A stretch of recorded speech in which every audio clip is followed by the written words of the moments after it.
കരനും ദൂഷണനും രാമനോട് യുദ്ധത്തിൽ തോറ്റതായി ശൂർപ്പണഖ രാവണനോട് വിവരിച്ചപ്പോൾ രാവണന്റെ ഗർവം നരനായ രാമന്റെ മുന്നിൽ കാണിക്കാൻ രാവണന് ധൈര്യമുണ്ടായില്ല. എന്നാൽ ശൂർപ്പണഖയുടെ മുഖംമൂടിയില്ലാത്ത ഹൃദയവേദനയും തന്റെ സഹോദരങ്ങളുടെ മരണവും രാവണനെ പ്രതികാരത്തിലേക്ക് നയിച്ചു.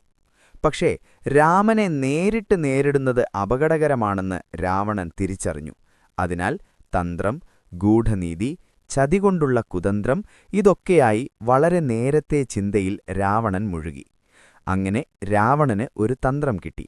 സീതയെ തന്റെ രാജ്യത്തിലേക്ക് കൊണ്ടുപോകുക, രാമനെ ദുഃഖത്തിൽ മുങ്ങിക്കുക, അതിനുശേഷം അവനെ ഇല്ലാതാക്കുക.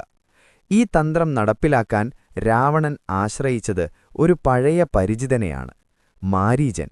രാവണന്റെ അമ്മാവനും ഒരു മഹാശക്തിയുള്ള രൂപഭേദശാലിയായ രാക്ഷസനും. രാവണൻ മാരീചനെ സമീപിച്ചപ്പോൾ മാരീചൻ ചിന്തിക്കാൻ തുടങ്ങി. രാമൻ ഭൂരിശക്തിയുള്ളവനാണ്. നേരത്തെ തന്നെ രാമന്റെ ബാണം തനിക്കെതിരെ പ്രയോഗിക്കപ്പെട്ടിട്ടുണ്ട്. ചതിയിലൂടെ ആയാലും അതിന്റെ ഭീകരഫലങ്ങൾ തനിക്കുണ്ടാകും. പക്ഷേ രാവണന്റെ ആജ്ഞ അവനെ രാമനെതിരെ നീങ്ങാൻ നിർബന്ധിതനാക്കി. അതിനാൽ മാരീചൻ തന്റെ ചൈതന്യം ഉപേക്ഷിച്ചുകൊണ്ട് ഒരത്ഭുതകരമായ മാൻ രൂപം സ്വീകരിച്ച് ചന്ദനം തേച്ചതുപോലെ തിളങ്ങുന്ന സുവർണമൃഗമായി ദണ്ഡാകാരണ്യത്തിലേക്ക് കടന്നു. മാനിനെ കണ്ടപ്പോൾ സീതയുടെ ഹൃദയം അതിലോടാകർഷിതമായി. ഇതിനെ ഞാൻ ആഗ്രഹിക്കുന്നു, രാമ, പിടിച്ചുതരൂ, അല്ലെങ്കിൽ കൊല്ലൂ. രാമൻ സീതയുടെ ആഗ്രഹമനുസരിച്ച് മാനത്തെ പിടിക്കാൻ കാട്ടിലേക്ക് പുറപ്പെടുമ്പോൾ ലക്ഷ്മണനോട് പറഞ്ഞു, സീതയെ നീ നല്ലതുപോലെ സംരക്ഷിച്ചിടണം.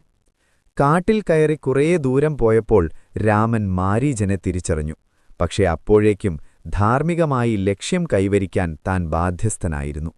അങ്ങനെ രാമൻ ബാണം പ്രയോഗിച്ചു. മാരീചൻ വെടിയേറ്റ് വീണു.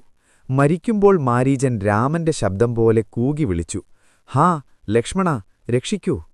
ഇതുകേട്ട് സീത ഭയന്ന് വിറച്ചു. ലക്ഷ്മണ, അങ്ങ് പോകണം, രാമൻ അപകടത്തിലാണ്.